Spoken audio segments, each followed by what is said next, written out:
Et le royaume de Dieu est en nous, et à l'intérieur de nous, nous devons être pleins de justice, de sentiments justes sur nous-mêmes. Restez avec nous dans Jouissez de votre vie.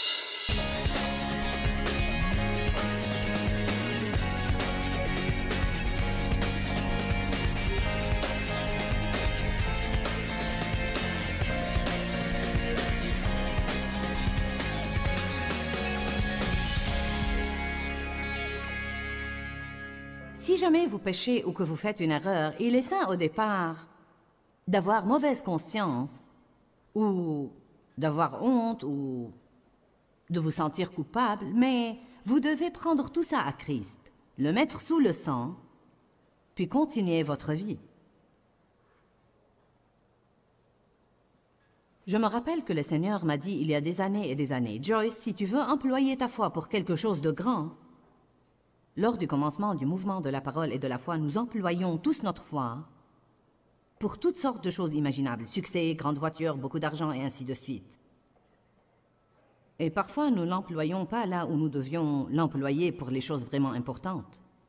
Le Seigneur m'a dit un jour, si tu veux employer ta foi pour quelque chose de vraiment grand, emploie-la pour rester libre de la culpabilité et la condamnation. Car quand tu es sous un fardeau de culpabilité, Joyce, tu n'es pas tout à fait bonne pour moi. Nous ne sommes pas fructueux dans le royaume quand nous sommes sous un fardeau de culpabilité tout le temps, car cela nous rend égocentriques. Tout ce que nous faisons, c'est de penser à nous et à ce qui ne va pas en nous, et que nous avons mauvaise conscience, et ce que tous les autres doivent penser de nous, donc c'est moi, moi, moi, moi, moi, moi. Amen.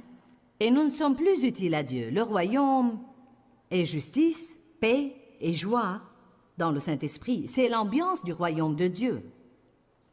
Justice, paix et joie. Est-ce que le ciel sera plein de culpabilité? Oh non, quand nous irons là-bas, tout cela serait parti. Eh bien, en fait, nous avons à l'intérieur de nous, en ce moment, un avant-goût de ce qui sera. Et le royaume de Dieu est en nous, et à l'intérieur de nous, nous devons être pleins de justice, de sentiments justes sur nous-mêmes. Cela ne veut pas dire que nous devons être pleins d'orgueil avec une attitude hautaine. Mais je dois savoir, écoutez, je fais des erreurs, je fais mal les choses. Je sais que j'ai des points faibles et j'ai des défauts. Mais je sais aussi que je suis devenue justice de Dieu en Christ. Je sais qu'il m'aime. Je sais que je suis élu de Dieu. Je lui suis chère, la prunelle de son œil. Je sais qu'il me pardonne et je n'ai pas à aller ici et là, me sentant patraque tout le temps parce que je ne peux pas donner une performance parfaite. J'espère que vous allez aimer ça, car c'est un de mes sujets d'enseignement préférés. Psaume 18, 23. David dit, « J'ai été droit devant lui et sans reproche envers lui, toujours sur mes gardes pour rester libre de mon péché et de ma culpabilité. » Tout d'abord, David dit, « J'ai été droit et sans reproche et juste devant lui. » Je ne sais pas à quel stade de sa vie il a fait cette déclaration, mais nous savons aussi que David a fait d'énormes erreurs. Non pas les petites erreurs envers lesquelles vous pouvez vous sentir coupable pour quelques heures, mais la grande variété. Adultère, meurtre, mensonge, des illusions du peuple qui s'est fié à lui, des illusions de Dieu qui l'a choisi, et la ouin. Et maintenant il dit, j'ai été droit devant lui. Vous savez quoi? C'est vrai, même si David l'a écrit après son péché, et en fait, il parle de son péché plus loin dans les psaumes, mais je ne connais pas l'ordre chronologique exact de la rédaction de ces choses. Mais le fait est que, même si ça a été écrit après un terrible péché, il dit la vérité quand il dit qu'il a été droit devant Dieu, car une fois que vous vous repentez, vous êtes incessamment revenu à ce haut lieu. C'est ce que le mot repentir veut dire. Ça veut dire ou revenir à nouveau au plus haut lieu. Le mot pan veut dire le plus haut lieu. Voilà pourquoi ils appellent le plus haut appartement dans un immeuble penthouse ou appentis. Car c'est le plus haut lieu. Donc quand nous nous repentons, nous revenons au plus haut lieu auquel nous pouvons aller en Dieu, qui est la droiture et la justice, sans reproche à ses yeux. Amen. Je veux le dire à nouveau, vous n'aidez personne en vous sentant coupable tout le temps. Tout ce que vous faites, c'est laisser le diable se jouer de vous. Vous ne vous aidez pas vous à Dieu, vous n'aidez pas le royaume de Dieu, vous n'aidez pas ceux avec qui vous avez une relation, car, franchement, Quand vous vous sentez comme ça, vous vous repliez sur vous-même et vous n'avez pas beaucoup de temps et vous n'avez pas d'énergie pour faire quoi que ce soit pour quelqu'un d'autre. Quand vous avez mauvaise conscience, vous avez tendance à parler de tout ce qui ne va pas en vous tout le temps. Ça a tendance à vous abattre, à vous déprimer et à vous décourager. Ça affecte vos humeurs. Vous vivez sous pression. Beaucoup de fois, ça nous rend ronchons et grognons. Si les gens sont sous un lourd fardeau de culpabilité et de condamnation, ça les rend difficiles à vivre. Je crois que c'est la cause de toute cette agressivité au volant. Je crois que les gens mènent des vies tellement affreuses et relâchées et horribles, et ils s'adonnent à tellement de perversions et à tellement de péchés, à tellement d'égoïsme et d'égocentrisme. Je parle de gens en dehors de Jésus et probablement de certains qui prétendent être en lui, mais nous n'allons pas parler de ça. Ces gens sont donc tellement remplis de fureur contre le tournant que leur vie a pris que la moindre petite chose leur cause une véritable crise, et c'est parce qu'ils ont déjà mauvaise conscience de ce qu'ils ont fait et ils ne peuvent absolument pas supporter n'importe quoi. Je vais vous le dire à nouveau, car je pense que c'est une chose importante. Se sentir coupable tout le temps ne vous aide pas. Ça ne vous mène pas au pardon de vos péchés. Ça ne change rien, ça ne vous rend pas plus saint. Jésus a payé au prix fort tout le mal que vous avez fait et vous n'avez pas à ajouter votre culpabilité et votre mauvaise conscience et votre dépression à ce qu'il a déjà fait. Si c'était le cas, cela veut dire que ce qu'il a fait n'était pas une œuvre parfaite et qu'il a besoin de nos œuvres en plus de son sacrifice. Nous savons que la Bible ne présente pas une doctrine comme ça. Une des choses les plus difficiles que vous allez jamais faire, c'est de faire une grande erreur, de demander à Dieu de vous pardonner et de vous en débarrasser sans culpabilité.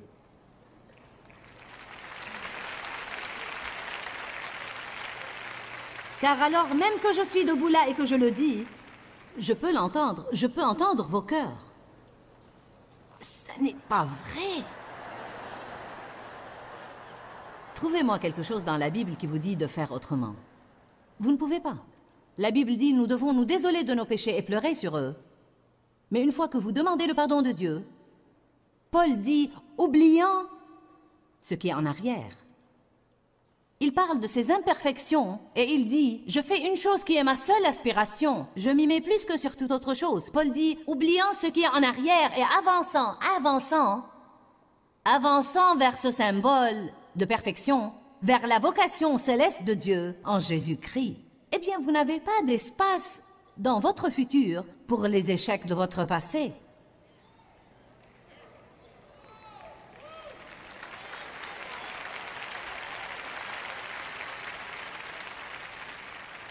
Savez-vous vraiment ce que je suis en train de faire maintenant? Si vous êtes prêts à sortir, j'ouvre la porte de la prison, qui en réalité a été ouverte depuis que Jésus est mort. Mais parfois, nous devons dire « Regardez, regardez, regardez !»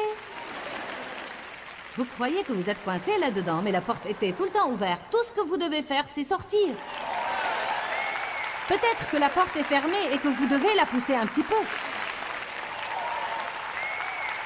Imaginez la colère de quelqu'un qui serait resté dans une prison pour 15 ans, sans savoir que tout le temps la porte n'était pas fermée. C'est ce que j'ai senti après en avoir fini de la religion. Vous me dites, qu'entends-tu par religion? Je parle en fait de toute cette réglementation. Tous les tu dois et il faut et les choses que je dois faire pour être une personne comme il faut à l'église. Jésus a une fête style, venez comme vous êtes, et ensuite il vous change à fond. Il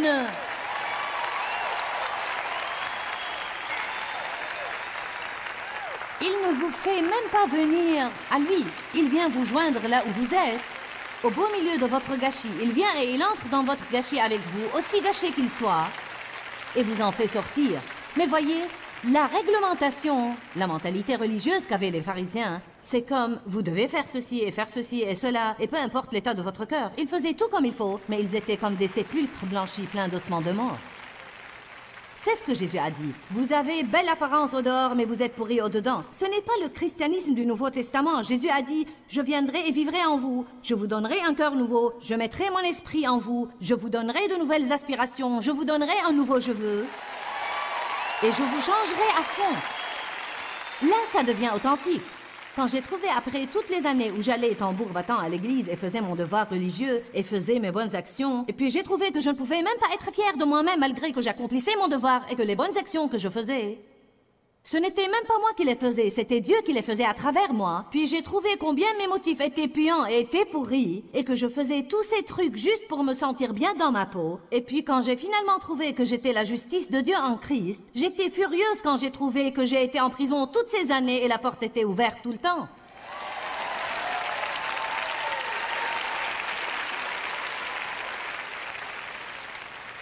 Vous savez, Jésus est venu. Voyez, la Bible dit que Jésus est venu pour annoncer une bonne nouvelle.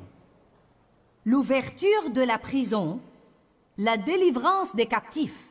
Je peux me tenir debout ici et annoncer la bonne nouvelle de l'Évangile aujourd'hui. Et je peux vous dire que la porte de la prison, de la culpabilité, est grande ouverte devant chacun de vous. Mais je ne peux pas vous faire sortir. Voilà ce qui va vous arriver. Mais je me sens coupable. Écoutez, voilà ce que vous devez faire. Vous devez décider de vivre de l'autre côté de vos sentiments.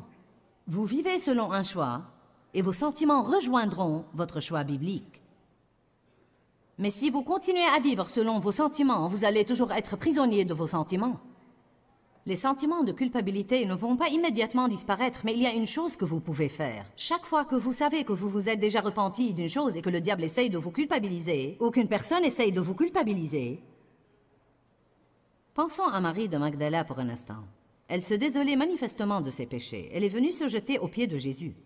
Elle voulait mouiller ses pieds de ses larmes et verser sur lui la chose la plus chère qu'elle avait, une chose qui valait la paix d'une année. Juste pour loindre et lui dire merci. Elle savait qui il était. Quelque chose est arrivé dans son cœur. Les gens religieux n'ont pas tardé à se présenter et à dire « Ne sais-tu pas que c'est une pécheresse particulièrement pourrie? Ne sais-tu pas qui est celle qui te touche ?» Tout de suite, ils voulaient rappeler à cette pécheresse son passé pourri. Il y aura des personnes qui seront utilisées pour vous culpabiliser. Ressentez, ressentez, ressentez, ressentez, ressentez, ressentez. Mais vous devez décider si vous voulez vous incliner devant le Dieu de vos sentiments ou le Dieu de la Bible. Si vous allez dire, eh bien, je me sens coupable, dites-le à haute voix, Dieu, je me sens coupable, mais je ne voulais pas que vous le disiez là. Mais vous êtes obéissant, je dois l'avouer. Je ne voulais pas dire que vous devez le dire ici, mais chez vous, lorsque vous vous sentez coupable. Mais je dois dire, vous aviez raison plus que moi là. Oui, amen, nous nous sentons tous mal fichus et coupables. Quand vous faites quelque chose de mauvais et vous vous repentez et vous demandez à Dieu de vous pardonner, puis vous vous sentez coupable et mal à l'aise, vous pouvez dire au Seigneur, « Tu sais, Seigneur, je me sens coupable, mais je peux voir dans ta parole que c'est en réalité un faux sentiment. C'est une fausse chose, car il n'y a aucune condamnation pour ceux qui sont en Christ. J'ai été délivré de mon péché. Juste comme David a dit dans le psaume 18, 23, « J'ai été droit devant lui. » Sans reproche envers lui, écoutez ça, et j'ai toujours été sur mes gardes pour rester libre du péché et de la culpabilité. Ce n'est pas une chose que quelqu'un peut faire à votre place. Nous pouvons vous annoncer la bonne nouvelle, mais vous devez décider que ce que je dis est vrai et que vous allez vous libérer de la culpabilité et de la condamnation. Point final, fin de la conversation. Vous allez avoir tout simplement à revêtir votre robe de justice. Je sais que vous allez avoir une bataille sur les bras, je l'ai eue, mais je vais vous le dire, vous pouvez réussir. J'étais absolument adonnée à la culpabilité. Et maintenant, ce n'est pas une chose avec laquelle je lutte vraiment tant que ça. J'ai cet arrangement, je fais des erreurs et je ne les aime pas. Mais je les fais. Mais plus vous êtes à l'aise avec vos imperfections, moins de culpabilité vous allez ressentir. Allez maintenant.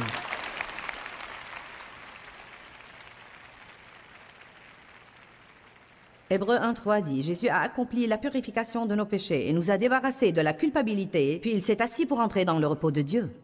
Non seulement il a pardonné nos péchés, mais il nous a délivrés de la culpabilité. Allez à 1 Corinthiens 1.8. 1 Corinthiens 1, verset 8 dit, « Et il vous établira jusqu'à la fin. Il vous gardera résolu, il vous donnera la force, et il garantira votre justification. Il sera votre garantie contre toute accusation ou culpabilisation, pour que vous soyez innocents et irréprochables au jour de notre Seigneur Jésus-Christ, le Messie. » C'est une écriture qui loue le Seigneur. Oh mon Dieu! Nous n'allons pas lire toutes les Écritures, mais j'ai fait une liste. Dans votre cœur, vous devez savoir qui vous êtes en Christ. La Bible dit qu'en croyant dans le cœur, l'homme parvient à la justice. En croyant, vous parvenez à la justice, ensuite vous confessez par votre bouche. La Bible dit dans Éphésiens 1,4, « Je suis élu de Dieu ». Dans Romains 9,25, « Il m'appelle bien-aimé ». Dans 2 Timothée 1,9, il dit « Nous sommes appelés ». Un peuple appelé. 1 Pierre 2,9 dit « Nous sommes exceptionnels ». Éphésiens 1,6 dit « Nous sommes acceptés ». Jean 3,16 dit « Nous sommes aimés ». Je peux continuer et continuer et continuer et continuer. La culpabilité n'est plus à votre taille. Vous devez échanger la peur contre la foi, la certitude et la confiance.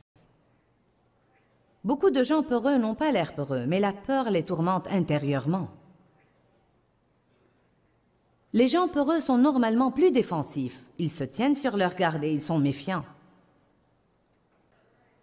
Ils ont du mal à se sentir confiants et détendus, car ils ont toutes ces appréhensions à propos d'eux-mêmes. La peur mène à un désir malsain de plaire aux hommes. Quand je dis désir malsain de plaire aux hommes, il est important de fixer des limites, car nous voulons bien plaire aux hommes. Ne vous levez pas chaque jour en disant « je me fiche pas mal de ce que vous pensez, je vais faire ce que je veux ». Nous ne marchons pas dans l'amour si nous faisons ça. Je veux dire que quand plaire à cette personne signifie avoir à désobéir à Dieu, à ce moment-là, je dois fixer des limites. Si plaire tout le temps à cette personne veut dire que je vais avoir ni vie, ni autonomie, ni liberté, ni choix, que je ne peux jamais suivre mon cœur et faire ce que je sens être bon pour moi, ce n'est pas bien. Mais il n'est pas bien non plus de mener une vie complètement égoïste et égocentrique où il ne s'agit que de moi. Nous devons nous rendre compte aujourd'hui que la chair est une grande fanat des extrêmes. Nous allons toujours d'une extrême à une autre extrême à une autre extrême. Ce que nous devons faire, c'est garder l'équilibre.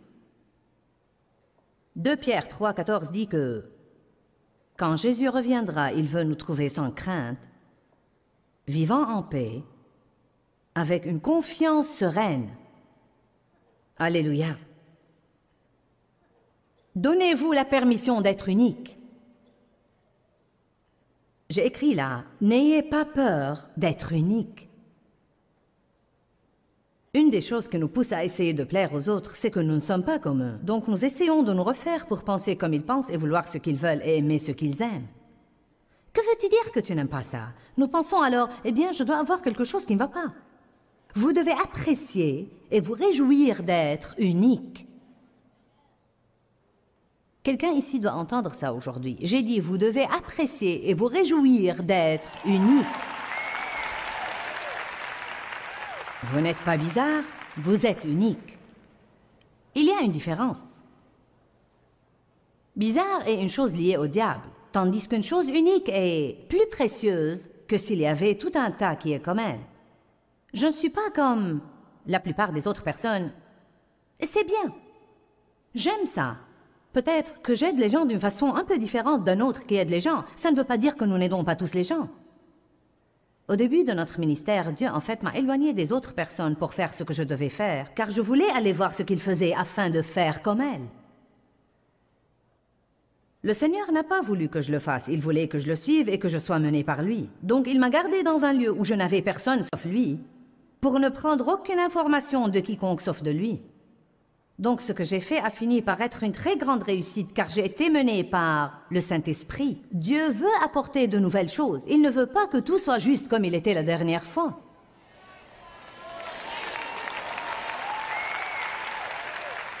Soyez confiants envers vos décisions et ne changez pas juste parce que quelqu'un d'autre n'est pas d'accord. Ne craignez pas le désaccord. Vous pouvez aimablement ne pas être d'accord, mais vous ne devez pas être mal à l'aise si quelqu'un dit « Je n'aime pas ça ». Et si vous aviez une nouvelle coiffure et elle vous plaît, et vous allez au travail et quelqu'un dit « Qu'as-tu fait à tes cheveux ?» Nous faisons tous ce genre de choses parfois. Ou quelqu'un vous regarde comme « En fait, si vous n'êtes pas... »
Et si vous n'êtes pas prêt à le faire parce que vous l'aimez, sans vous soucier de ce qu'ils aiment, vous allez reprendre votre coiffure d'avant et vous résigner à être mécontent, de peur que personne ne vous fasse un drôle de regard ou un commentaire. Allez, je vous dis la vérité aujourd'hui. Amen. Je remarque que si je porte quelque chose et qu'un de mes enfants me dit que ça ne lui plaît pas, inconsciemment, je ne me rends pas compte que je le fais, mais je ne choisis plus jamais cette tenue à nouveau juste parce que quelqu'un a dit qu'il ne l'aimait pas sur moi. Mais je vais être plus hardi. Je vais exprès porter des choses que vous n'aimez pas.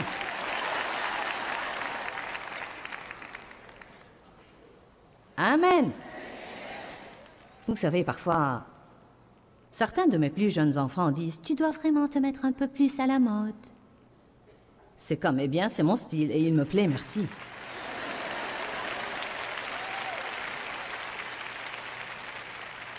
Quand les gens vous donnent leur opinion à propos de ce que vous faites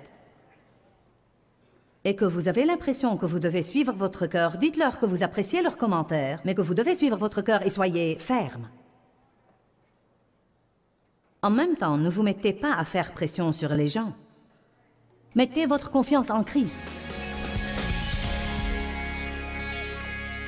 Être confiant et à ne pas chercher la faveur des hommes. Sachez qui vous êtes en Christ. Ne vous inclinez pas devant la condamnation. Écoutez ce que vous dit Dieu, suivez votre cœur, prenez position pour vous-même et laissez Dieu être Dieu dans votre vie. Je vous le dis, je suis moi-même excitée par mon sermon. J'aime vraiment voir les gens être libres en Dieu et non sous l'esclavage de plaire aux hommes, laissant quelqu'un d'autre gérer leur vie tout le temps. Je vous encourage à avoir le courage d'être la personne que Dieu veut que vous soyez. Quand, Seigneur, quand? Dans ce livret, Joyce Meyer vous apprend à faire confiance au temps de Dieu. Pour obtenir ce livret gratuitement, écrivez-nous à Joyce Meyer, boîte postale 40095-6300, Larnaca, Chypre. Ou bien visitez notre site web www.joycemeyer.org/fr.